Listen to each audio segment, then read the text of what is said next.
இப்போது புதிய அறிமுகம் ஆச்சி ஹோட்டல் சாம்பார் மற்றும் ஆச்சி இடிச்ச சாம்பார் 50 கிராம் ரூபாய் 20 மட்டுமே.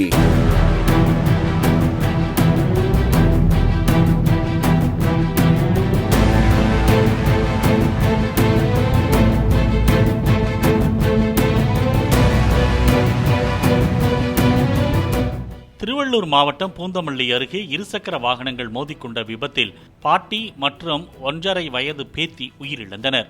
ஸ்ரீபெரும்புதூரை சேர்ந்த ரேவதி என்பவர் கணவருடன் ஏற்பட்ட கருத்து வேறுபாட்டால் கணவரை பிரிந்து குழந்தை நிகாஸ்ரீவுடன் தாய் வீட்டில் இருந்துள்ளார்.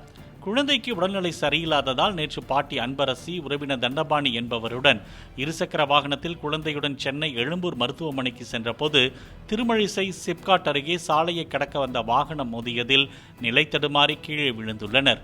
அன்பரசி மற்றும் நிகாஸ்ரீ இருவரும் சிகிச்சை பலனின்றி இன்று காலை உயிரிழந்த நிலையில் மற்றொரு வாகன ஓட்டியிடம் காவல்துறையினர் விசாரணை மேற்கொண்டுள்ளனர்.